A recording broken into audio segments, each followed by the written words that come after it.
కథలో ఊహించిన ట్విస్ట్ అయితే జరిగింది. ప్రభావతి గాని, మనోజ్ గాని వాళ్ళ జాతకాల్లోనే రాసుందో ఏమో డబ్బులిచ్చి మోసపోవాలి అన్నట్టుగా. ఇక ఈ ప్రభావతి అయితే రోహిణికి డబ్బులిచ్చేసింది చక్కగా. ఆ అమ్మాయి కూడా తీసుకొని నవ్వుకుంటూ వెళ్ళిపోయింది. నీలాంటి తింగర్దుంటే ఎంతమందైనా మోసం చేయొచ్చు అనుకుంటూ వెళ్ళిపోతుంది. కరెక్ట్‌గా డబ్బులిచ్చే టైంకి కామాక్షి తుమ్ముతుంది. తుమ్మినప్పుడు కూడా అయినా అర్థం చేసుకోవాల్సింది ప్రభావతి. ఆ! ఏముందిలే జలుబు, తుమ్ములు అన్నట్టు అనుకోని వదిలేస్తుంది.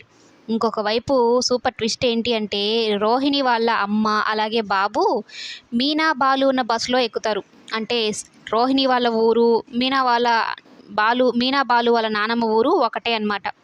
అంటే వాళ్ళ నానమ్మకి ఆల్మోస్ట్ రోహిణి గురించి మొత్తం నిజం తెలిసే ఉండొచ్చు.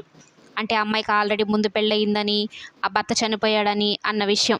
ఇక బాలు పెద్దావిడ కదా అని తను లేసి సీట్ అయితే ఆ పెద్దావిడికి ఇస్తాడు. అయితే మా అమ్మాయి రాజమండ్రిలో ఉంటుందమ్మ టౌన్‌లో. అక్కడే జాబ్ చేస్తుంది. మా అమ్మాయికి పెళ్లి కుదిరింది. మా అమ్మాయి ఫోటో చూపిస్తాను. ఆ అమ్మాయికి ఏ రంగు ఏ చీర నప్పుతుందో చెప్పవా అని ఫోటో అనైతే చూపించబోతూ ఉంటుంది. ఆ బాబేమో ఫోన్‌లో చూపిస్తూ ఉంటాడు. బాలు గానీ, మీనా గానీ రోహిణి ఫోటో ఒక్కసారి గాని చూస్తే కథ మొత్తం ఒక్క మలుపు తిరుగుతుంది. మరి వీళ్ళిద్దరు చూస్తారా? లేదా? అసలు రోహిణి గురించి నిజం తెలుస్తుందా? లేదా? కనీసం బాలు వాళ్ళ నానమ్మకి చూపించిన ఫోటోని మొత్తం కథ చెప్పేస్తారు. మరి బాలు, మీనాలు రోహిణి గురించి అసలు నిజం తెలుసుకుంటారా? లేదా? అనేది కమింగ్ ఎపిసోడ్స్‌లో చూద్దాం.